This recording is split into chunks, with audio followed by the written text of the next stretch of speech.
That's me. Hi. Good morning. It's wonderful to be here. Agasunga Yupiugo Mamdrisarmi. I'm Mary Peltola. I'm a Yupik Eskimo from Bethel, Alaska.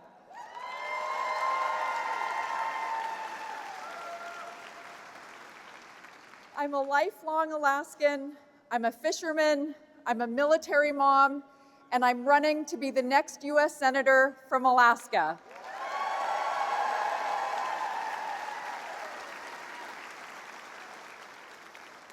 Thank you so much for having me. First of all, I would love to thank the members of Alaska's AFT affiliates, represented by the Alaska Public Employees Association and the Alaska Nurses Association.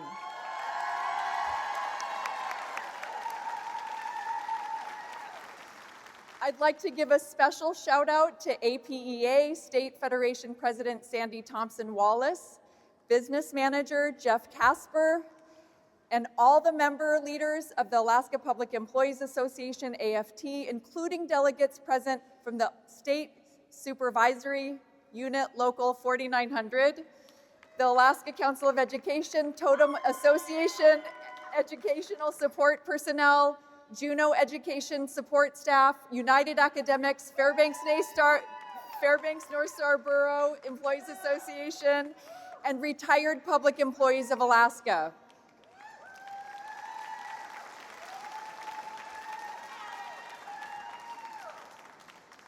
I also want to recognize the leadership and members of the Alaska Nurses Association for your dedication, your advocacy, and your commitment to Alaska's nurses, patients, and communities, especially President Shannon Davenport and Labor Council Chair Donna Phillips.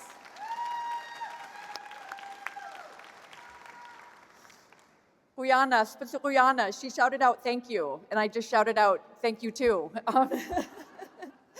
It's such a privilege to be here among people doing some of the hardest jobs in our country: teachers, healthcare workers, and public sector employees. You make our communities work. You're on the front lines of the fight for working families.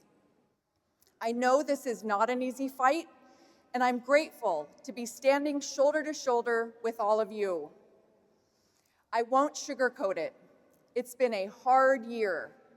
And we're in a hard moment for workers in Alaska and across the country. Families are stretching paychecks so thin they can see through them. Young people who grew up in Alaska can't afford to stay. Seniors are watching their savings get eaten alive. In Alaska, AFT members are being forced to do more with less, under crushing cuts from DC to public education and other critical programs Alaskans rely on. And on top of the cuts, DC has driven up prices on everything from gas to groceries to housing, healthcare, and childcare. I have to be honest with you, we really are in a moral moment. It's been a little over a year since DC cut critical programs and passed what they called the One Big Beautiful Bill. My opponent cast the deciding vote for that legislation and has the audacity to call that the Alaska Opportunity Act. We all know what it's done. It's gutted Medicare, it's gutted Medicaid, slashed public radio and the VA, attacked public education and public sector workers at every level, and all to pay for tax breaks for billionaires. To make it worse, DC politicians and special interests have waged a price-hiking war in Iran that's skyrocketing costs for hardworking families. In rural Alaska, people are paying $10 a gallon or more for fuel. In no attack, they're paying over $20 a gallon for fuel. Can you imagine? And because fuel has to be shipped into many communities by barge, that price is going to stay locked in near its highest point for rural Alaskans throughout the winter. Groceries are up everywhere. It costs more to fill the tank of your car or your fishing boat. It squeezes families businesses, everyday Alaskans, and everyday Americans.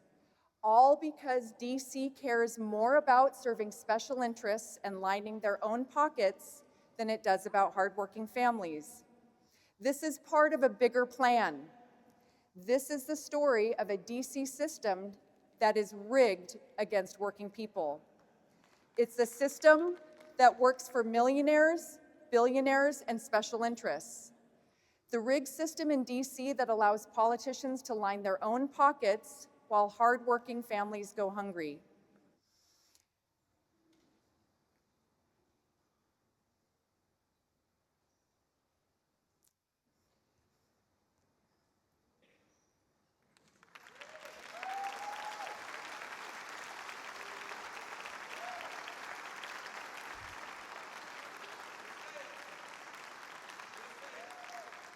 No, I have to go off script for a minute because it seems outlandish that in America we can talk about working families going hungry.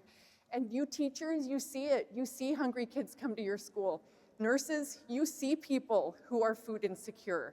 You know that this is real. This is not a political talking point.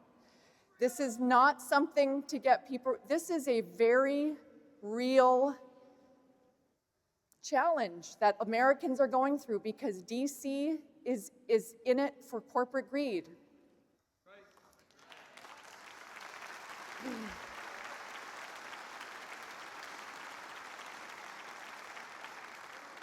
You know, my opponent is actually a good case study. He's ballooned his net worth, reporting nearly 100 stock trades while serving in office. He's quadrupled his personal wealth. He even broke Congress's insider trading law, hiding his trades for months.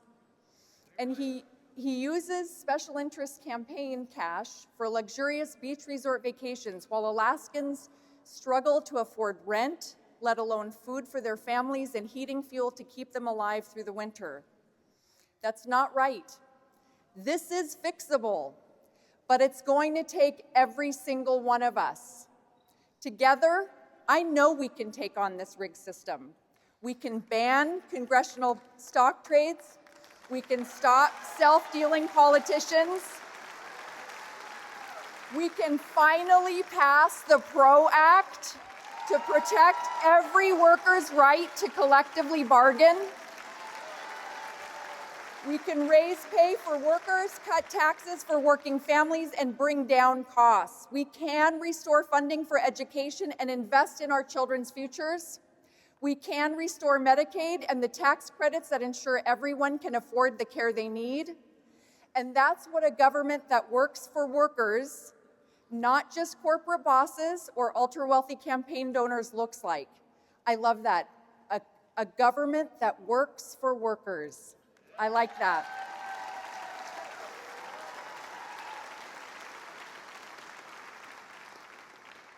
I know you all will continue to be on the front lines of this fight, and I'm proud to be in it with you, with all workers in Alaska and in all 50 states.